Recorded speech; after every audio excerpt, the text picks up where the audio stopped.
اليوم غادي نهضروا على واحد الرسالة اللي دارت ضجة كبيرة، خرجت من فاس ولكن كانت موجهة مباشرة للجزائر.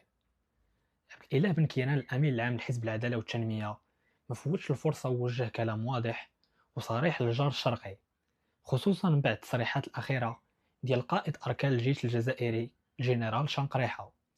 القصة وقعت نهار الأحد خلال لقاء حزبي بمدينة فاس بمناسبة الذكرى الثانية والثمانين لتقديم وثيقة استقلال، يعني مناسبة تاريخية كبيرة. ولكن بن كيران اختار يحولها لمنصة يبعث منها رسالة سياسية قوية، ماشي غير الجزائر ماشي غير الجزائر ولكن حتى النخبة اللي غادي تحكم الجزائر في المستقبل.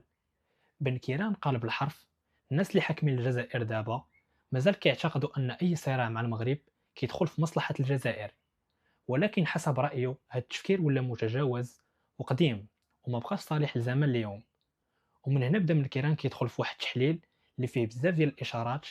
قال بان العالم تبدل وان الدول دابا ما بقاتش كتحترم حتى الحدود ولا السياسه بحال قبل، وضرب مثال باختطاف الناس من داخل ديورهم، وذكر حتى قضيه نيكولاس مادورو، وقال بان الجيش الامريكي قدر يعتقله في اشاره ان القوه ولات هي اللي كتحكم في العلاقات الدوليه.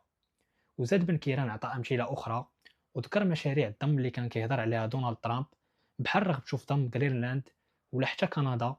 الرسالة هنا كانت واضحة: العالم ولا خطير، والدول الضعيفة والمتفرقة ممكن تكون ضحية بسهولة. ومن هنا وصل بن كيران للفكرة الأساسية: حنا كمغاربة وجزائريين محتاجين أكثر من أي وقت مضى للتضامن والوحدة. ووضح: ما كنقولش نعيشوا في دولة وحدة، ولكن على الأقل خاص السياسات ديالنا تقرب، خصوصا في مجال السياسة الخارجية والدفاع. بمعنى آخر، بن كيران كيشوف أن العداء بين المغرب والجزائر ما بقاش عنده معنى، خصوصا في الظرف الدولي اللي فيه تحولات كبيرة وحروب وصراعات على النفوذ. ومن أقوى النقاط اللي هضر عليها بن كيران هو موضوع الحدود البرية. بن كيران دعا بشكل مباشر لإعادة فتح الحدود بين المغرب والجزائر اللي مسدودة من سنة 1994، وقال بطريقة غير مباشرة: واش معقول شعبين جارين عندهم نفس اللغة نفس الدين ونفس التاريخ يبقاو مفروقين بهذا الشكل؟ ولكن فاش كنوصلوا لهنا كيبان واحد التوازن في خطاب بن كيران، بحيث شدد وقال: انا ماشي مع الفتنه وماشي مع الانقلاب في الجزائر. يعني ما باغيش شي حد يفهم كلامه على انه تدخل في الشأن الداخلي ولا تشجيع لعدم الاستقرار. بالعكس، عبر على الامل ديالو في القياده المستقبليه في الجزائر من بعد الجنرال سعيد شنقريحه، اللي وصفه بانه مسن تقدر تفتح صفحه جديده مع المغرب وتطبع العلاقات ماشي غير مع المغرب ولكن حتى باقي الدول الجوار.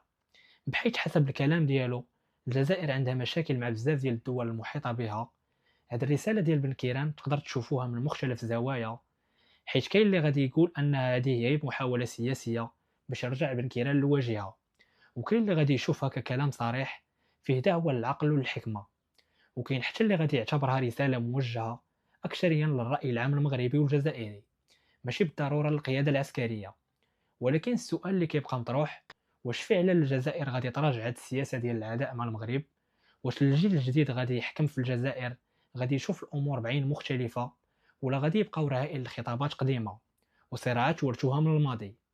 الأكيد أن الكلام ديال بن كيران ما غاديش يدوز مرور الكرام، خصوصا في هاد الظرف اللي العلاقات بين البلدين في أسوأ المراحل ديالها.